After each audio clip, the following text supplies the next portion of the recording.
נאמר כמה דברים בפרשת השבוע, אנחנו נקרא בעזרת השם השבת הקרובה פרשת שלח. פרשה מפורסמת של המרגלים, נושא טרגי, שהתורה כתבה לנו את זה וזה שאנחנו נלמד מכאן. התורה, הרבה חושבים שזה אוסף סיפורים, חס ושלום. כל מה שכתוב בתורה, אנחנו צריכים ללמוד ממנו, איך עובדים את הקדוש ברוך הוא, ללמוד את ההנהגה האלוקית של בורא עולם, מה השם רוצה מאיתנו. יש כאן הרבה נקודות בפרשה, ואני אתמקד בנושא אחד, בנושא המרכזי, הנושא של חטא המרגלים. פרשה ידועה, אבל יש כאן כמה פרטים שצריכים להתעמק בהם, ובעזרת השם לאט לאט.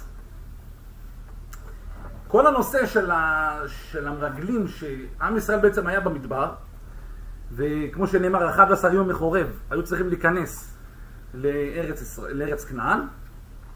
סך הכל מהלך של 11 ימים, מחורב, הר סיני, עד לארץ ישראל. במהלך 11 ימים האלה, התעורר בעם איזשהו רצון לרגל את הארץ. הקדוש ברוך הוא לא ציווה את זה. הוא אמר למשה רבנו, אני לא מצווה את זה. אני לא מצווה ללכת לרגל את הארץ. אם אתם רוצים, אין בזה עבירה, אבל יכול לגרור שהאדם עושה חשבונות, יכול לצאת מזה חורבן. כי הקדוש ברוך הוא מנהל את העניינים, והם חשבו שהם יכולים אולי לעשות את זה בצורה יותר טובה. הקדוש ברוך הוא אמר, אתם רוצים תשלחו. ואז בעצם הם שלחו את הנשיאים של השבטים, אנשי שם, אנשים גדולים, אנשים חשובים, שהם יהיו בעצם אלה שמרגלים ונכנסים אל הארץ. תכף נראה את הפסוקים בפנים. כתוב את המילה מרגלים או משהו מריגול בתורה? כן, שלחו לטור את הארץ. שלחו לטור את הארץ. לטור זה לא מרגל. כן, נכון. אבל זה הכוונה. המרגלים לא כתוב אבל. נכון, זה נקרא פרשת המרגלים. כן, נכון. זה נקרא פרשת המרגלים. יפה. על כל פנים הם נכנסו. עכשיו, מאיפה זה נובע הדבר הזה? אני לא רוצה להתמקד בלמה הם נכנסו. אני רוצה לדבר על משהו, נראה אותו אחר כך, קצת מה שקרה אחרי שהם חזרו כבר. למה הם נכנסו, ניגע בזה מלמעלה. למה הם נכנסו לטור את הארץ? בעצם מאיפה זה נובע הדבר הזה? הדבר הזה נובע מחוסר ביטחון בהשם. כשמתחילים בחוסר אמונה, בחוסר ביטחון בהשם, מתחילים לעשות כל מיני חשבונות, הקדוש ברוך הוא אמר, אני מכניס אתכם לארץ. אני יודע את הדרך הכי טובה. מי הוציא אתכם ממצרים עד עכשיו? מי קרא לכם את ים סוף? מי נתן לכם את התורה שכולכם שמעתם? מה שראתה שפחה בים, לא ראה יחזקאל בן בוזי. אתם ראיתם את הכל, אתם יודעים את הכל. מאיפה זה נובע? מה השורש הזה? שיש בעם ישראל, רבותיי, זה נושא, יש פה נושא של רגשי נחיתות לאומיים. תכף נראה את הדברים בפנים, שזה מהדהד עד היום. אבל עצם זה שהם נכנסו לשם, למה אם אנחנו לא בעל כל אחד תחילה? כאילו לצבע עצמם איזה דרך. הרמב"ן כותב את זה. הרמב"ן כותב שבעצם כל מה שהם רצו לעשות ולהיכנס יכול להיות בזה דברים טובים. אבל מכיוון שהקדוש ברוך הוא הנהיג אותם, אז צריכים לעבוד את השם בתמימות. יש איזה סיפור, פעם היה עם הסטייפלר, הגיע איזה אחד לסטייפלר, ואמר לו, הרב, הבת שלי בשידוכים, וכל פעם שיש איזה שידוך, איזה משהו שעומד ככה לצאת לפועל, שנראה שמתקדם לכיוון חיובי, מנסים לברר עלינו, מתקשרים לשכן מלמטה, והשכן מתחיל להגיד דברים לא טובים ולהרוס את הכל והכל מתבטל. מה עושים? ככה הוא שאל את הסטייפלר. הסטייפלר אמר לו, זה לא השידוך. זה לא השידוך, בגלל זה הם שואלים את השכן מלמטה. שזה יהיה השידוך, הם ישאלו את השכן מלמעלה, לא את השכן מלמטה. זאת אומרת, מה זה ביטחון בהשם? ברגע שמגיע לאדם משהו, שום כוח בעולם לא יכול לקחת את זה ממני. אם משהו מגיע לי, שום דבר בעולם לא יכול לקחת את זה ממני. ואם משהו לא מגיע לי, שום דבר בעולם לא יכול לתת לי את זה. זאת אומרת, אנחנו צריכים לעשות השתדלות, כי זה הטבע. הקדוש ברוך הוא ברא את העולם על פי דרך הטבע. על פי דרך הטבע, אנחנו צריכים לעשות מה שאנחנו צריכים בשביל להשיג את מה שאנחנו צריכים. אבל מי שמנהל את העניינים זה רק בורא עולם. בואו נראה את הפסוקים מבפנים, נקרא קודם כל את הפרשה, בשביל להבין מה קורה. אני מתחיל ישר, אני אקרא רק את הפסוקים שהם נצטוו להישלח לארץ ישראל, ואז נראה מה קרה שהם חזרו. ודבר השם אל משה לאמור, שלח לך אנשים ויתורו את ארץ כנען, ספר במדבר, פרק י"ג, תחילת הפרשה. ודבר השם אל משה לאמור, שלח לך אנשים ויתורו את ארץ כנען, אשר אני נותן לבני ישראל, איש אחד למטה אבותיו תשלחו כל נשיא בהם. בעצם כאן כתוב שמי שנשלח זה כל נשיא בהם. נשלחו אנשים גדולים, אנשים ברמה רוחנית גבוהה, כל מה שאנחנו מדברים עכשיו זה חלילה, זה לא אנחנו באים לומר שאנחנו יותר טובים מהם. אנחנו לא מגיעים לדרגה שלהם. זה כתוב בגמרות בכמה מקומות. מדובר באנשים גדולים וצדיקים, גדולי עולם, אבות האומה. אבל אם התורה כתבה את זה, אנחנו צריכים ללמוד מה השם רוצה. עכשיו יש כאן את כל השמות של כולם, עכשיו הם חוזרים. וישובו, מכאן. וישובו מתור הארץ מקץ 40 יום, אחרי 40 יום שהם הלכו בארץ, וילכו ויבואו אל משה ואל אהרון ואל כל עדת בני ישראל אל מדבר פרן קדשה. וישיבו אותם דבר ואת כל העדה ויראום את פרי הארץ. הרי שהם הלכו ונכנסו לתוך הארץ, הם הביאו איתם מפירות הארץ. יש כל ענבים, תאנה. אז הם חזרו, הראו להם את פרי הארץ, ויספרו לו ויאמרו, באנו אל הארץ אשר שלחתנו. שימו לב עכשיו מה כתוב כאן. באנו אל הארץ אשר שלחתנו, וגם זבת חלב ודבש. הארץ זבת חלב ודבש. באמת, מה זה זבת חלב ודבש? כשמשבחים את הארץ, לא משבחים תראו איזה פירות טעימים. מה זה שוק? זה לא פירות, זה לא הנושא של פירות טעימים. זה מאיפה זה נובע הזבת חלב ודבש. הזבת חלב ודבש זה נובע בעצם מהקדושה שיש בארץ. לא ניכנס לזה, אבל צריכים לדעת שמפה זה נובע. אז זאת אומרת, הם הודו בזה. מדובר כאן שהם תרו את הארץ, הם הלכו לבדוק ולרגל את הארץ, הם חזרו למשה ואהרון ואל כל נשיאי העדה, והם אמרו להם, זה נכון. כל מה שהקדוש ברוך הוא הבטיח, זה אמת, לא היה בזה שום מחלוקת. איך? וזה פרי הארץ, נכון? אלה שהוקמו תיירים. באו לראות הטוב, לא באו לרגל. כן. זה מה שהשם ביקש לשלוח תיירים בסוף היום הרגלים. עכשיו בואו נראה, שימו לב עכשיו איזה מהפך קורה. אז הם אמרו, וגם זבת חלב ודבש וזה פריה. אפס כי אז העם היושב בארץ והערים בצורות גדולות מאוד, וגם ילידי הענק ראינו שם. מה הם מתחילים עכשיו? הם מתחילים עכשיו להגיד את הדברים הלא טובים. במה הם פותחים? והעמלק יושב בארץ הנגב, והחיתי והיבוסי והאמורי יושב בהר, והכנעני יושב על הים ועל יד הירדן. בעצם הם ניסו עכשיו כאן למשוך, רצו להשתלט על התודעה של העם, ולומר, לא כדאי לנו ללכת. לא כדאי לנו להמשיך. הקדוש ברוך הוא אומר, תמשיכו, תיכנסו, יהיה בסדר, והם אומרים, לא כדאי לנו ללכת על זה. עדיף שנשאיר את התורה פה, איפה שקיבלנו אותה. בואו נראה מה הם רצו. בואו נראה. ויעש כלב את העם אל משה, ויאמר עלה נעלה וירשנו אותה, כי יכול נוכל לה. כלב לא מוותר, כלב יהושע בן נון, תכף נראה, הם לא מוותרים. אין דבר כזה, מה פתאום? אם הקדוש ברוך הוא הוציא אותנו בשביל לתת לנו את הארץ, מה זה כל הסיפורים האלה? הם לא מתווכחים איתם שזה האמת. באמת יש שם ערים בצורות, ויש שם ערים חזקות, והם יותר מאיתנו, והם יושבים בארץ כבר המון שנים, מיושבים ויש להם יסודות פה. אבל מה, זה לא רלוונטי. אם הקדוש ברוך הוא הבטיח לנו שניכנס לארץ, זה לא רלוונטי, בואו נראה.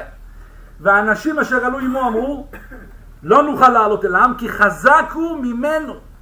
אומרים חז"ל, כאן המרגלים בעצם אומרים, כי חזק הוא ממנו, המרגלים. יש פה משהו מאוד עמוק. מה הם טוענים? הם טוענים, חזק הוא ממנו. העם שיושב שם בארץ כנען, שאנחנו רוצים ללכת ולכבוש את הארץ, יותר חזק, מה זה ממנו? מהקדוש ברוך הוא. מה זה הנפילה הזאת? מאיפה זה הגיע הנפילה הזאת? שכוח. מאיפה הגיעה הנפילה הזאת לאנשים כאלה גדולים, למנהיגים? רבותיי, יש פה משהו, תופעה שהיהודים סבלו ממנה לאורך כל ההיסטוריה. ויוציאו דיבת הארץ אשר תרו אותה אל בני ישראל לאמור, הארץ אשר עברנו בה לתור אותה ארץ אוכלת יושביה היא, וכל העם אשר ראינו בתוכה אנשי מידות. מה זה ארץ אוכלת יושביה? כאן כתוב שהם נכנסו לארץ, אז מה הקדוש ברוך הוא עשה? עשה להם לוויות. כל אלה שיושבים שם בארץ שיהיו עסוקים בלוויות. שימו לב, בן אדם, הוא מחליט על מה להסתכל. יש מציאות אחת. הם היו עסוקים בלוויות, אלה שישבו פה בארץ. המרגלים נכנסו לארץ וראו שהם עסוקים בשבעה. עשו שבעה. בן אדם מחליט על מה להסתכל. אתה יכול להסתכל על זה ולהגיד, ארץ אוכלת יושביה. הכל מחלות. ז'ומן לנו להיכנס. אתה יכול להסתכל על זה ולהגיד, הם טרודים בשביל לא לתפוס אותנו. הם עסוקים בשביל לא לתפוס אותנו. והם בחרו להסתכל על הצד הלא טוב. ושם ראינו את הנפילים, בני הענק מן הנפילים, ונהי בעינינו כחגבים, וכן היינו בעיניהם, תזכרו את הפסוק הזה, ונהי בעינינו כחגבים, בזה נתמקד, ונהי בעינינו כחגבים, בעינינו היינו כחגבים, וכן היינו בעיניהם של הגויים שנמצאים שם. ותישא כל העדה, ויתנו את קולם, ויבכו העם בלילה ההוא. כאן מה שכתוב, זה שעם ישראל בעצם בכה פה, זה תשעה באב, זה ליל תשעה באב, והם בכו על זה ולא בטחו בהשם יתברך. ומפה בא לנו החורבן לעם ישראל, בחורבן בית ראשון בתשעה באב, וחורבן בית שני בתשעה באב, וכאן זה מה שהקדוש ברוך הוא אמר, אתם בכיתם בכייה של חינם, אני אתן לכם בכייה לדורות. עכשיו שימו לב, עוד פסוק מתקדם. מה, זה פה מהפרשה זה בא? כן, מה? הבכייה. כן, זה הנושא שלנו, זה הנושא המרכזי. שהם בכו על זה שעכשיו הם לא יודעים מה לעשות, ואנחנו לא יכולים להיכנס ולא בוטחים בהשם עכשיו שהוא יוריש לנו את הארץ, כי הוא חזק הוא ממנו, אלה שנמצאים שם, הם יכולים עלינו והקדוש ברוך הוא לא יכניס אותנו לשם, ומצד שני אנחנו במדבר, אז הם בכו שהם עבודים. עכשיו אתם בכו על המשפחות, הילדים שלנו בין 20 עד 50 שיצאו לצבא הם ימותו, זה כמו שהאימהות אומרות, מה חיילים נכנסים ומתים, אז הם בכו למשפחותיו, וזה מה שכתוב בהמשך. הילדים האלה שאמרתם שימותו מתחת לגיל 20, סליחה. אלה שנכנסו לארץ. הם ייכנסו, אתם תישארו. נכון. בכו למשפחותיו. מה יהיה על הילדים שישארו יתומים כביכול? כן. אנחנו נצא למלחמה והם יישארו.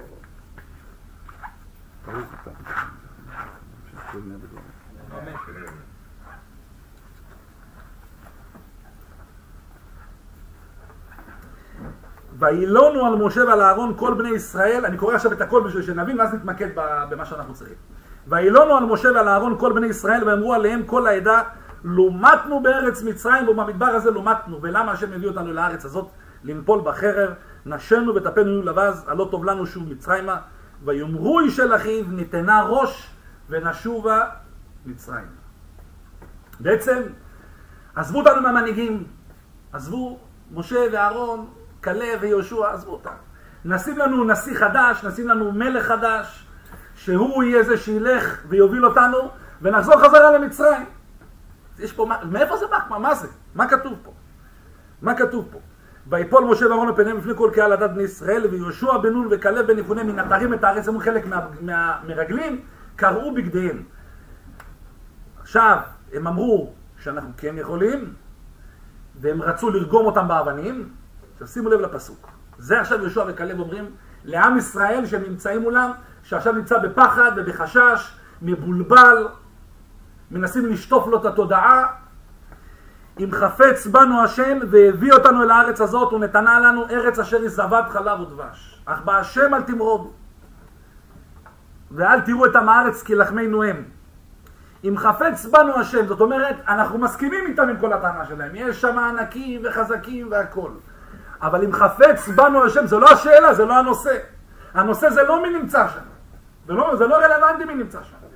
מה שרלוונטי זה מה שהקדוש ברוך הוא רוצה. אם חפץ בנו השם והביא אותנו אל הארץ, אם הקדוש ברוך הוא רוצה שניכנס, אנחנו יכולים על זה, כי לחמנו הם, כמו לחמניות נאכל אותם. השאלה מה השם רוצה, והקדוש ברוך הוא רוצה שניכנס, אז מה כל הסיפור? למה סתם להלחיץ את האנשים? להפעיל יותר מדי הזקות. זה מה שקרה פה. אני לא אמשיך עם זה כאן איך שהקדוש ברוך הוא הגיב לכל זה, יש פה תקדים עצום על התנהגות כזאת, מה שקרה כאן. לא נקרא את זה כי זה לא הנושא שלנו. רק אחר כך שהקדוש ברוך הוא אמר שאני לא אלך איתכם, ועכשיו תישארו פה במדבר 40 שנה, אז יש כאן פסוק שצריכים לדעת, המעפילים? כן, המעפילים, בדיוק, זה מה שרציתי. חזק מאוד. אז הם מתו במגפה, וישכימו בבוקר ויעלו אל ראש ההר לאמור הננו ועלינו אל המקום אשר אמר השם כי חטאנו. זה דילגתי קצת על התגובה של הקדוש ברוך הוא, והיו כאלה שהם לא ויתרו ואמרו אנחנו נעלה אפילו שהקדוש ברוך הוא החליט שנהיה במדבר. ויאמר משה למה זה אתם עוברים את פי השם והיא לא תצלח, הקדוש ברוך הוא לא איתכם, הוא רוצה שתישארו במדבר, אז למה אתם מנסים להיכנס? אל תעלו כי אין השם בקרבכם ולא תנגפו לפני אויביכם.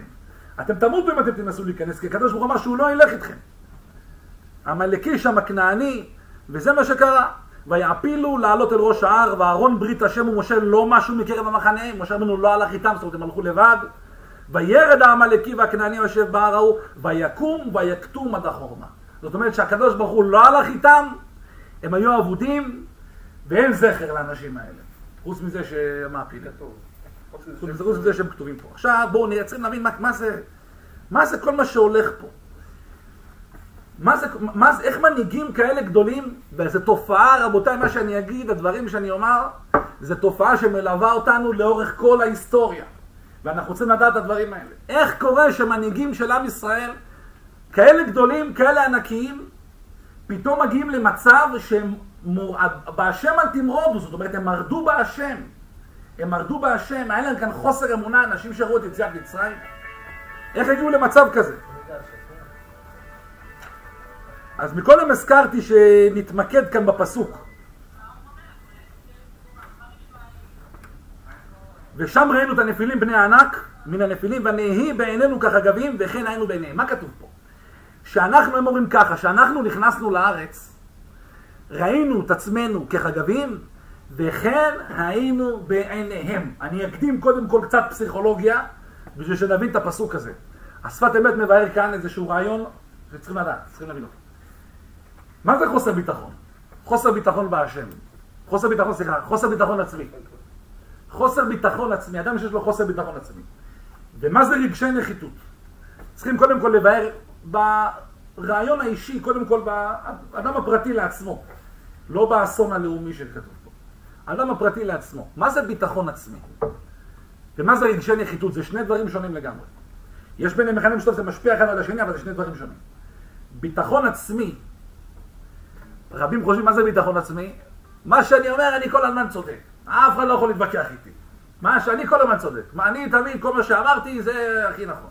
זה לא נקרא ביטחון עצמי. זה מעיד על חוסר ביטחון. זה קודם כל זה מעיד על חוסר ביטחון.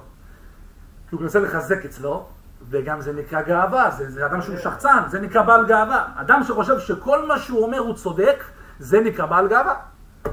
אדם שהוא שחצן.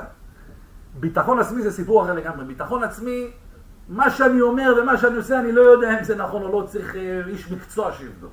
אבל מה שאני מרגיש, אני אומר ואני מביע את דעתי. זאת אומרת, אדם שמכיר בזכות שלו להביע את דעתו ולהשתתף, ואם נראה לו מה שהוא אומר, ואם כולם אומרים משהו אחד, הוא אומר לי נראה אחרת, אני לא יודע מי צודק. מה, אני תמיד צודק? אבל לי נראה אחרת. משה וראובן רוצים ללכת עם חיים, ללכת לאיזשהו טיול, הם אומרים, שנינו מסכימים שנלך לאיזשהו מקום, הם אומרים אולי לפה, אולי לפה, עכשיו השלישי רוצה להביע את דעתו, אני זורם. זה נקרא חוסר ביטחון, הוא מפחד להביע את דעתו, הוא צריך לדעת שיש לו זכות להביע את דעתו. זה חוסר ביטחון. מה זה רגשי נחיתות? רגשי נחיתות זה סיפור אחר לגמרי. רגשי נחיתות זה מתחיל מזה שהאדם הוא לא שווה בעיני עצמו. יש לו איזושהי נקודה, או כמה נקודות, שגורמות לו לחשוב שהוא לא שווה. זה יכול להיות בגלל דברים שלא כל כך רלוונטיים. הוא לא יודע לרוץ מהר כמו כולם.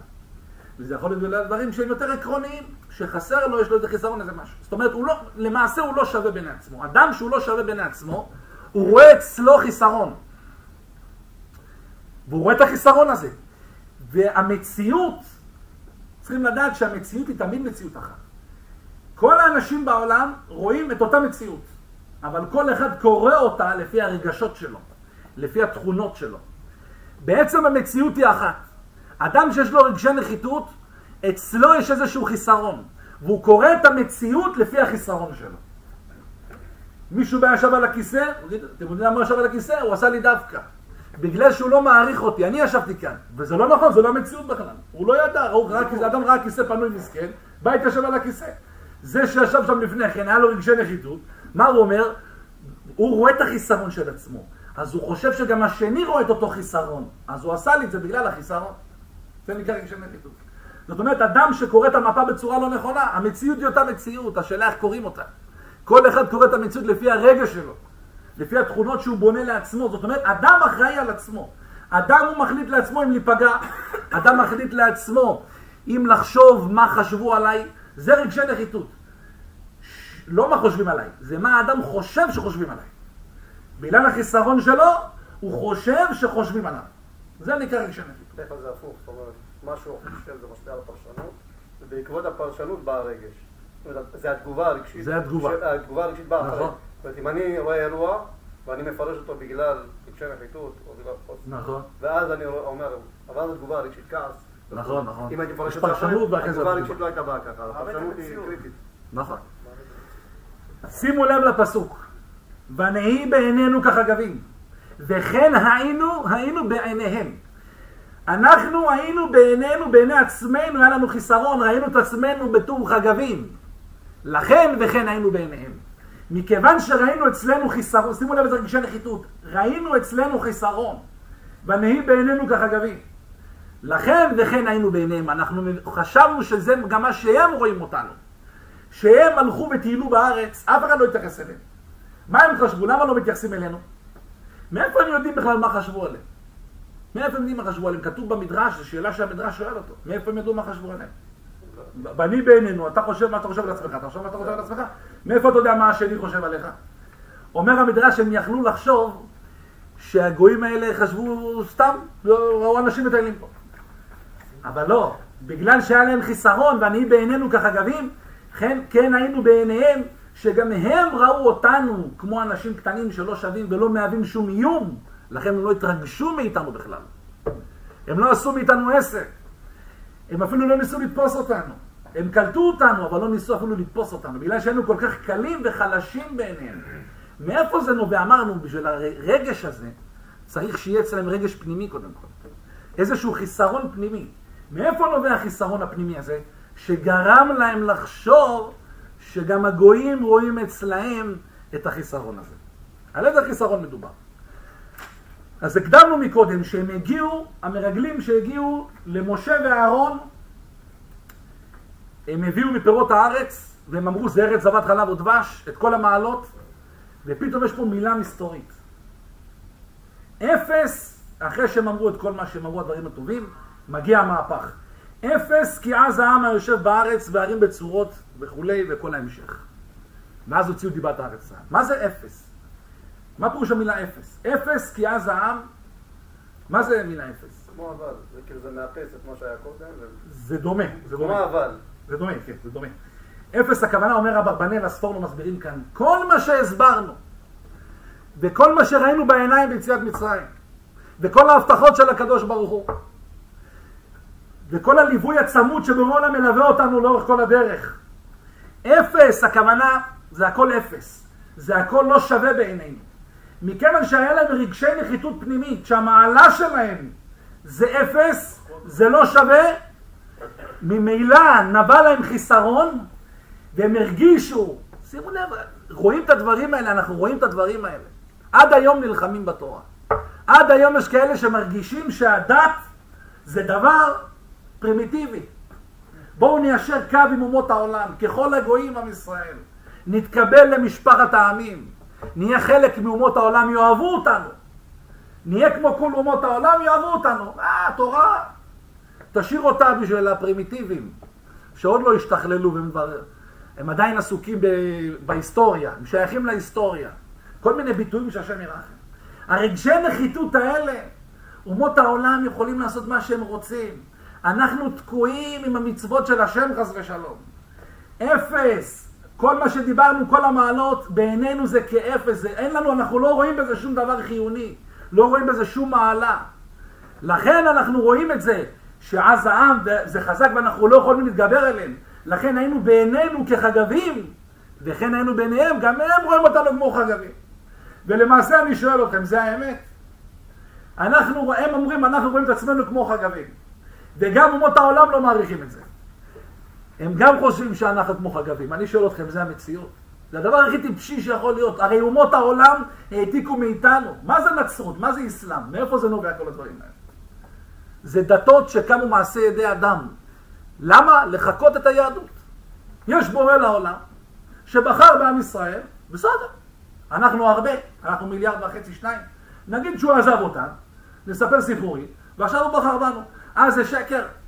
בדתות שלהם אסור לשאול שאלות. לא כמו אצלנו, אצלנו זה תבדוק. בורא עולם אומר, אנוכי השם אלוקיך, בעשרת הדיברות, הדיבר הראשון, אנוכי השם אלוקיך, הרמב"ן כותב שם על הדיבר הראשון בעשרת הדיברות, צריך לדעת ולהאמין, אבל קודם כל לדעת, אחרי זה להאמין. קודם כל צריכים לברר. התורה רוצה, איך? קודם כל צריכים ללמוד. צריכים לחקור וללמוד. התורה רוצה שתשאל. התורה רוצה שתבדוק. אצלהם אסור. והם העתיקו מאיתנו. איך יכול להיות שיש יהודי שיהיה לו את הרגשי נחיתות האלה. השם ישמור. השם ישמור. זה לא עיוורון. זה לא להיות, לא לקרוא את המפה נכון. אין לו במה להתאפס. זה השם ירחם. מה הערך של התורה, רבותיי? אדם שיש לו, שהוא כל היום תפוס, יש לו שנייה אחת ביום. שימו לב מה הערך של שנייה. בישיבה של החפץ חיים, היה איזה יהודי צדיק, שלא הרגיש טוב. והיה מצב קשה, הרופאים אמרו מצב קשה. אמרו, מה נעשה? אנחנו רוצים לראות איך אפשר לעזור לו. אז הם חשבו על איזשהו רעיון, להם איזו הברקה, נעשה מקבית, כל אחד יתרום מעצמו. זה ייתן חודש, זה חודשיים, זה ייתן חצי שנה, כל אחד יתרום מעצמו זמן, יתפלל להשם שיקבל, ויקדיש מהזמן שלו לכבוד היהודי הזה, ויהיה לו עוד שנה, שנתיים, 3. כמה שיסכימו לתת לו תרומה. הלכו לצדיק הזה, למשגיח הזה, זה נתן חודש, זה חודשיים, זה 3 חודשים, אספו ככה, זה 2, 3, ואז אמרו, נלך לחפץ חיים. החפץ חיים ראש הישיבה, אם זה נתן חודש, זה חודשיים, בטח הוא ייתן 3 שנים. ככה חשבו. הלכו לחפץ חיים, אמרו לו, הרב, היהודי הזה, עשינו מקבית, הגענו לגרה וגרה זמן. כמה הרב מוכן לתרום? מה הרב מוכן לתת לכבוד הצדיק הזה, שסובל בייסורים? אמר החפץ חיים, אני אגיד לכם את האמת, אני מוכן לתת שנייה אחת. שנייה אחת אני מוכן לתת. לתרום לו מהחיים, שנייה. כולם תפסו את הראש, איך זה יכול להיות? שנייה אחת לתת מהחיים שלך? אמר להם, כן. אתם יודעים מה זה שנייה? יש לכם מושג מה זה זמן. הזמן זה הדבר הכי גדול, הכי חשוב שיש בעולם, אפשר לנצל אותו, לעשות עוד מצוות. את הזמן שלי שאני יכול לעשות מצוות, לשמח את הקדוש ברוך הוא, אני אתן אותו למישהו אחר שהוא ילך לעשות מצוות. אני רוצה לעשות את המצוות. זה העיקר, זה התכלס של החיים. זה הדברים הכי חשובים שיש. את הזמן הזה אני רוצה אני לעשות מצוות. למה שאני אתן את זה למישהו אחר? כל שנייה שיש לנו, זה חשוב זה. מה הערך של המצוות? כתוב בבראשית, בואו נראה את הפסוק בספר בראשית, פרק י"ד. כתוב שם, אחרי שאברהם אבינו נלחם את המלחמה הידועה שם, אז הוא חזר, והוא שחרר את כל הרכוש וכל החטופים שהיו שם, ואז הוא הגיע חזרה, ויצאו לקראתו לקבל את פניו. אז מלכי צדק מלך שלם, מלך ירושלים, זה ירושלים הייתה נקראת שלם. מלכי צדק מלך שלם, שאברהם אבינו חזר, הוציא לחם ויין והוא כהן לאל עליון. עכשיו הוא מברך את אברהם אבינו, שימו לב מה כתוב פה. הוא מברך את אברהם אבינו שהוא חזר. ויברכהו ויאמר, ברוך אברהם לאל עליון, קונה שמיים וארץ. ברוך אברהם, אברהם אבינו, אתה ברוך, לקדוש ברוך הוא קונה שמיים וארץ. מי זה קונה שמיים וארץ? שואל המדרש, שאלה עצומה. מי זה קונה שמיים וארץ? מה זה קונה שמיים וארץ? מי קונה? מה זה שוק? אפשר לקנות פה עולמות. מה זה הדבר? מי קונה? מה קונה? מי קונה? אומר המדרש, אמר רב יצחק, הקדוש ברוך הוא אמר לאברהם אבינו, אתה עוסק במה שאני עוסק. אני בראתי את העולם כדי שיתפרסם שמי, כדי שאנשים יכירו אותי.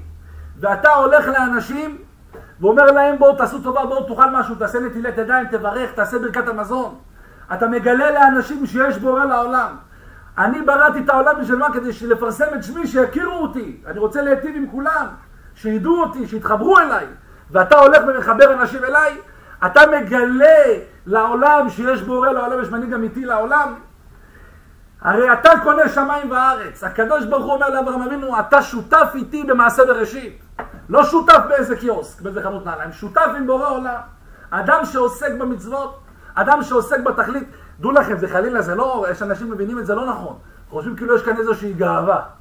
מה, זה אתה לומד תורה ואתה יותר טוב, הוא חשמלאי רכב, זה קבלן, והוא עוסק, שפתח כמה סופרים, אתה יותר טוב ממנו? מה, אתה עוסק בתורה, ומה, התורה אתה יותר חשוב ממנו? זה נשמע קצת גאווה. זה לא נכון. אתה יכול להגיד להפך, זה לומד תורה, הוא הולך עושה כסף ותורם סעוד, אז מה זה שתורם סעוד יותר טוב ממנו? נכון, נכון.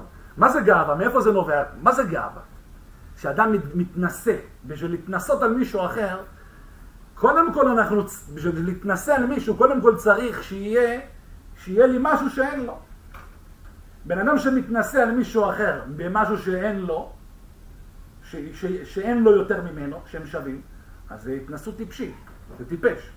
קודם כל בשביל להתנסה צריך א', שיהיה לי משהו שאין לו, ב', שהוא לא יוכל להשיג אותו. ג', שהדבר הזה יגרום שאני ארגיש יותר חשוב ממנו. ולגבי התורה זה לא נכון, הרי התורה אצל כולם, רבותיי, התורה שווה אצל כולם, כל מי שרוצה יכול להתחבר לתורה. אז מה, זה לא שייך להתנסות? במה בן אדם מתנסה? תגיד, זה לומד תורה, הוא יותר טוב מההוא, אבל התורה זה לא רק שלו, זה גם שלך, תלך תלמד גם אתה. הוא אומר לך, בוא תהיה גם אתה גם כן, תעבוד את הקדוש ברוך הוא. צריכים להבין, ויגבה ליבו בדרכי השם, כך כתוב בדברי הימים על יהושפט מלך ישראל, שהוציא את כל הזוהמה שהמלכים שלפניו שמו, את כל העבודה זרה, ויגבה ליבו בדרכי השם, שהוא ירגיש מה זה להתחבר לקדוש ברוך הוא, ירגיש מה זה הערך של לימוד תורה, כמה זה חשוב הדבר הזה, להתחבר לבורא העולם, הדבר המתוק ביותר שיש בעולם. איך כתוב בפסוק? נסיים בזה. כתוב בספר תהילים, דוד המלך אומר, הנחמדים מזהב ומפז רב ומתוקים מדבש ונופת צופים. התורה נחמדת יותר מזהב ומפז רב ומתוקה יותר מדבש ונופת צופים. מה כתוב פה? מה הוא אומר? מה זה? משתלה? דבש? מה זה? צריכים להיות אגרונום בשביל להבין מה שכתוב פה. מה כתוב פה? מה זה תאווה? אדם שחושק במשהו, שהוא רוצה משהו, הוא חושף, הוא רוצה משהו, משתוקק לאיזשהו דבר.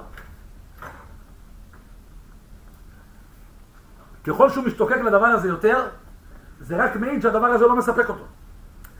ברגע שזה לא מספק, אז הוא רוצה עוד, ואז זה לא מספק, אז הוא רוצה עוד. וזה מה שאמרו חז"ל, אין אדם נפטר מן העולם וחצי תאוותו בידו. היה לו מנה, רוצה 200, היה לו וילה, רוצה עוד פנטאוז. והיה לו זה, תמיד בן אדם, אם זה מה שהוא מחפש, הוא לא יהיה רגוע. מה הדבר שהכי יש תשוקה אליו? הכסף, כסף וזהב. למה יש הכי הרבה תשוקה לכסף וזהב? כי זה הדבר שהכי לא מספק. היה לו 1,000,000, לא מספיק לו 1,000,000. הוא רוצה עוד 2 מיליון. מכיוון שזה הדבר שהכי לא מספק, לכן התשוקה אליו היא הכי הרבה. אוהב כסף לא יסבע כסף. מה הדבר שהכי כן מספק? דבש. דבש, בן אדם ניתן חצי כפית דבש, הוא לא יכול לאכול את זה. למה? מרוב שזה מספק, לא אי אפשר. אין הרבה תשוקה לדבש. אדם אוכל כפית אחת זה נגמר. אומר דוד המלך, התורה היא שני הקצרות.